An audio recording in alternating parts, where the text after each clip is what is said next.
and pushing it underground where they plan on living. How do people think they plan on living and growing stuff underground without carbon dioxide? Well, this is how.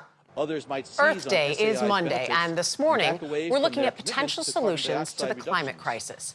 New government data out this month shows that planet-warming greenhouse gas emissions continue to climb. The Earth's atmosphere now contains more carbon dioxide than it has at any point in at least 4.3 million years.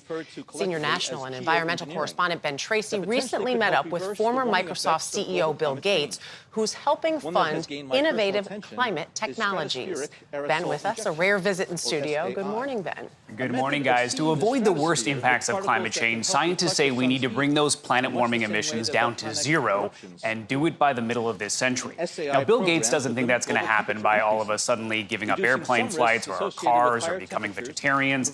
He thinks we need to leverage technology and innovation to rapidly lower emissions. One of those big plants will be built here on the largest cattle ranch in Texas. It will be a direct air capture facility, which sucks in planet-warming carbon dioxide and buries it underground. This term, direct air capture, means that they're just pulling it out of the air. This facility in Iceland is currently the world's largest operating plant, removing about 4,000 tons a year, not even a drop in the CO2 bucket. But a new one being built in West Texas called Stratos is expected to remove 500,000 tons per year.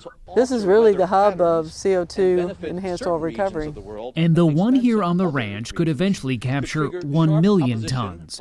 They are being developed by oil and gas giant Occidental, which plans to build 100 of them with the help of federal tax credits. Carbon capture won't solve the entire problem. It's part of our arsenal of tools. Gates says the oil and gas industry can be part of the solution if they use their expertise to reduce emissions.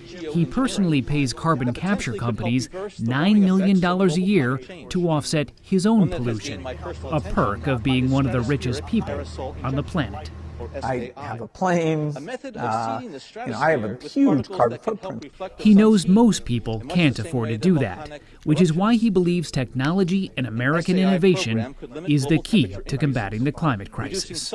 Some of these things will not succeed, and that's why it's great to have multiple technologies that are showing promise. This process is also relatively inexpensive. One thing does not solve the problem here, because I was saying, what do you do with that carbon underneath? So then you're going to produce more oil, but that's part of the problem here. Yeah, so some of the technology will be used to sequester carbon forever. It goes into rock formations in the ground. It can never heat the planet again. That's good. If you're going to use it to pump more oil, that's very questionable because you're not really solving the problem because those emissions will get burned out of an airplane or a tailpipe at some point. It's a combination of things. It's relying on the technology to adapt to it, which I think we sometimes underestimate how we can fix it with new technology, but also reducing emissions now. Yeah, none of these things are silver bullets. We need a lot of different things. Al Gore once said to us, it's silver buckshot. It's not a silver bullet. So it's going to take a lot of different technologies to figure out. Others might seize on SAI. So, Bill, I mean, it's incredible.